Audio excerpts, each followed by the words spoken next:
before service, and just what they were speaking felt good. Listening to the scripture come alive and where they taught it to you. I loved it. But when we got into the Word on Sundays, it just didn't feel right. At the time, it didn't feel right. I didn't want to be there. But now I realize that why I didn't want to be there, I didn't understand it.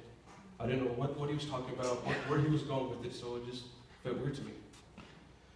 Well, fast forward a little bit, we went about 4 months there. It's pretty solid, and then we just fell out of it. My wife, she loved it there, but I just didn't feel right.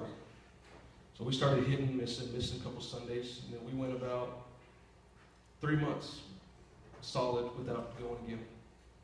And we was laying in bed on a Sunday morning. It was about 9 o'clock. We woke up and we just laying there, and Amanda's on Facebook. And she gets a message on Facebook. She got tagged from somewhere on the bars. She tagged Amanda and asked us to come to Freedom Church. So we heard it, got dressed, and we walked through those doors at 9:45. We came through those doors, and I just felt peace. Just felt relaxed.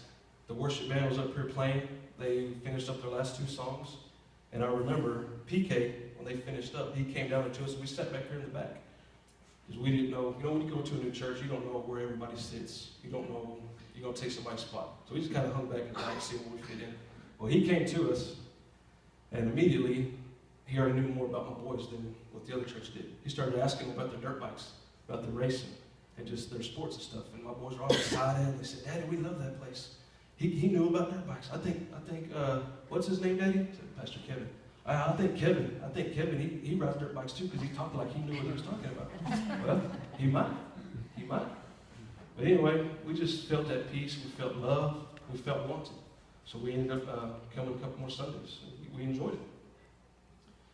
And, once we got here, then we met David and Candace.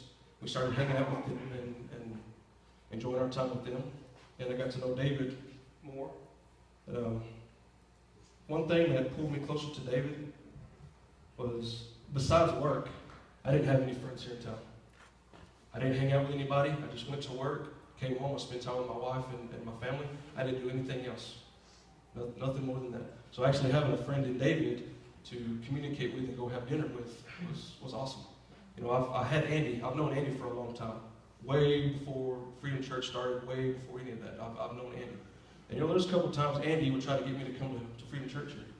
Say, "Yeah, come to church." I said, "No, thank you, man. No, thank you."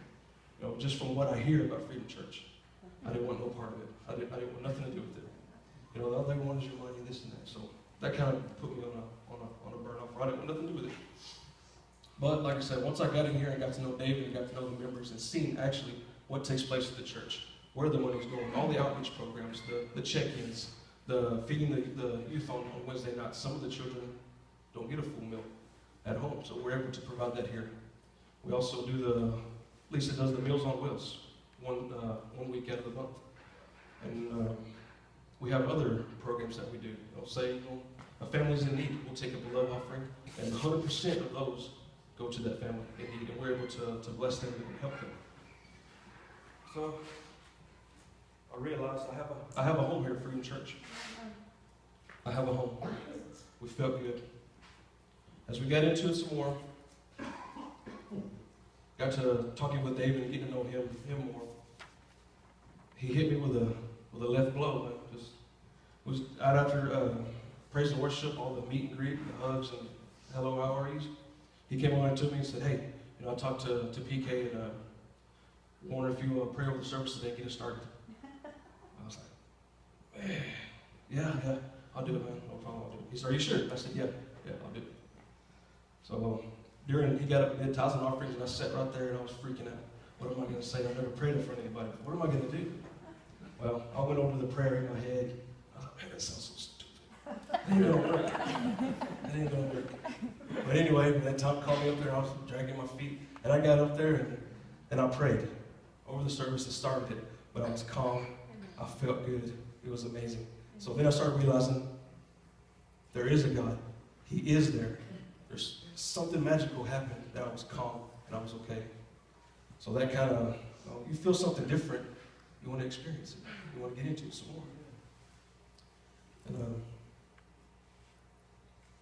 so anyway, after that, about probably about a month later, David asked me if I would be okay with doing tithes and offerings. Once again, I was freaking out. Man, it ain't gonna work. It ain't gonna work. And right before David asked me to pray over the service, before that, I'll take you back a little bit. He was talking to me one day, and about service and my family. He said, "When are you going to bring your family in? When are you going to invite your family over?" I said, I'm working on it. I'm asking them to come. Maybe one day they will. In their timing, God's timing, He'll bring them in. And David told me, he said, "Man, I see you and your family. I see y'all as warriors. There's so much love in your family that y'all will fight for anything. Y'all are all warriors. My mother, my father, my brothers, my sisters." He said, "I see so much love in all y'all." He said, "I don't know your brothers and I don't know your parents, but just from what I see at the birthday parties and stuff, that your family, y'all are warriors, and y'all will fight. You'll fight for each other. You'll have so much love for each other." And that same night,